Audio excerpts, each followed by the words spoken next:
Hello guys, how are you? My name is Saheeb. I hope we start. Subscribe to the channel and activate the bell button. Let's go. You need to watch this if you struggle with balancing family and career. Meighan Cordie, a bright, vivacious woman of 28, was the heart and soul of her family. Her infectious laughter and warm smile could light up a room. Meighan lived in the peaceful town of Bend, Oregon with her husband David, a high school math teacher, and their two adorable children, 5-year-old Emily and 7-year-old Ethan. To their friends and neighbors, the Cords were a picture of domestic bliss, a loving couple raising their children in a close-knit community. Little did they know, a storm was brewing beneath the surface, one that would shatter their idyllic life into a million pieces. Meighan and David's love story was the stuff of romantic comedies.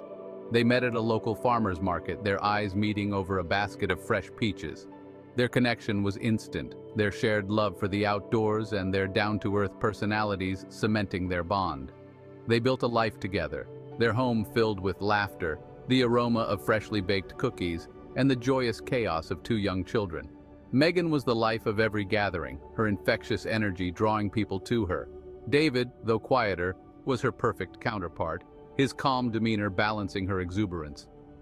But behind the facade of the perfect family, cracks were beginning to show. The pressures of raising a young family, managing demanding careers, and maintaining a semblance of normalcy had taken their toll. The events of that fateful summer night would expose the cracks in their relationship, leaving their future hanging precariously in the balance. The sun began its descent, casting long shadows across the quaint town of Bend. The air was thick with the sweet scent of pine trees and the promise of a cool summer night. The Cords were enjoying a typical Friday evening. David was grilling hamburgers on the patio, the aroma filling the air with a familiar comfort. Meighan was inside, helping Emily and Ethan finish their homework, her laughter echoing through the house. As the sky deepened into hues of orange and purple, David called out to Meighan, his voice laced with the anticipation of a relaxing evening together. "Dinner's almost ready, honey. Can you bring the kids out?" Meighan, her patience wearing thin after a long day, responded with an uncharacteristic sharpness. "Just a minute, David. Can't you see I'm in the middle of something?" Despite the underlying tension, the family gathered around their patio table, the setting sun casting a warm glow on their faces. They ate their dinner in relative silence, the earlier playful banter replaced by a strained politeness. David tried to lighten the mood with jokes and stories, but Meighan remained distant, her mind seemingly elsewhere. As the last rays of sunlight faded, casting long shadows across the backyard, David suggested they have a family movie night, hoping to salvage the evening.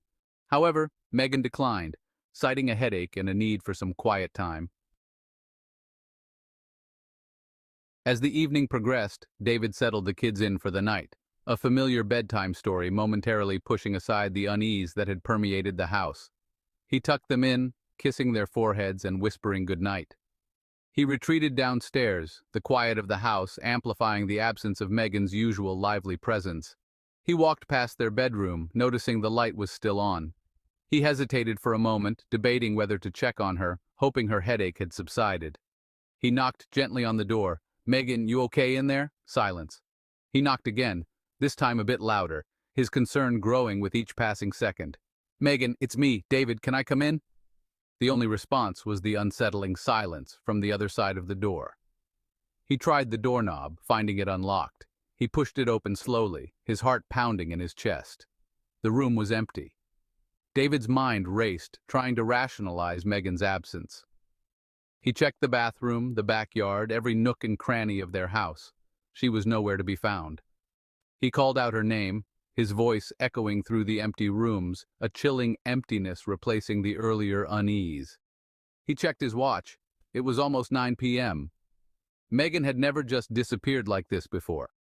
A knot of dread tightened in his stomach, a cold fear creeping up his spine.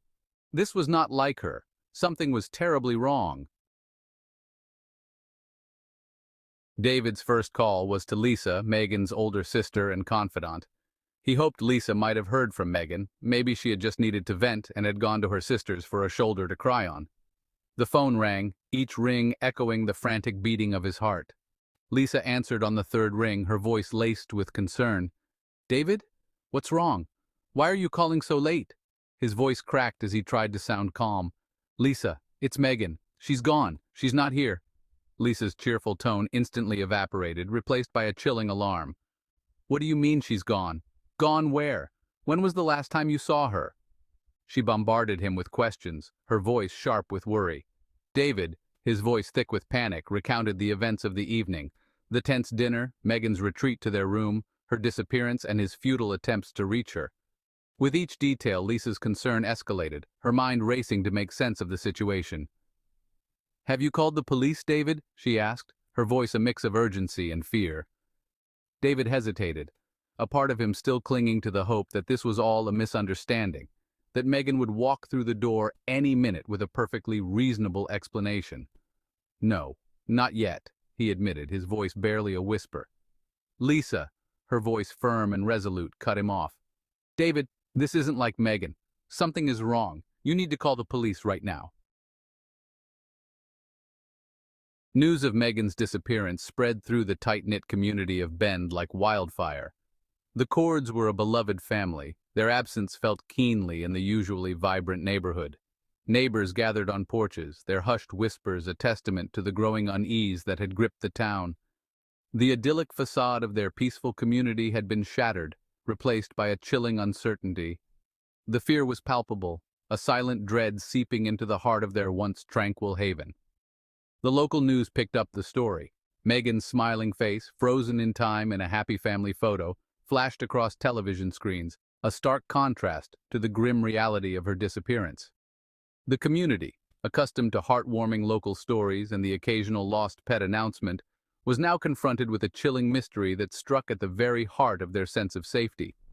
The image of Meighan's smiling face, now plastered on missing person posters throughout the town, served as a constant reminder of the tragedy that had befallen the Cords. Volunteers rallied, organizing search parties that scoured the sprawling forests and winding trails surrounding Bend. They held on to the hope that Meighan might have gotten lost during an evening hike, a scenario all too familiar in their outdoorsy town. They combed through the dense undergrowth, their flashlights cutting through the darkness, their calls of Meighan echoing through the silent woods.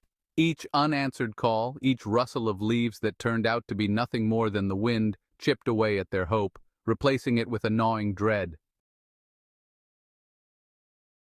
Days turned into weeks, each sunrise bringing a fresh wave of anguish for the Cord family and a renewed sense of determination for the investigators.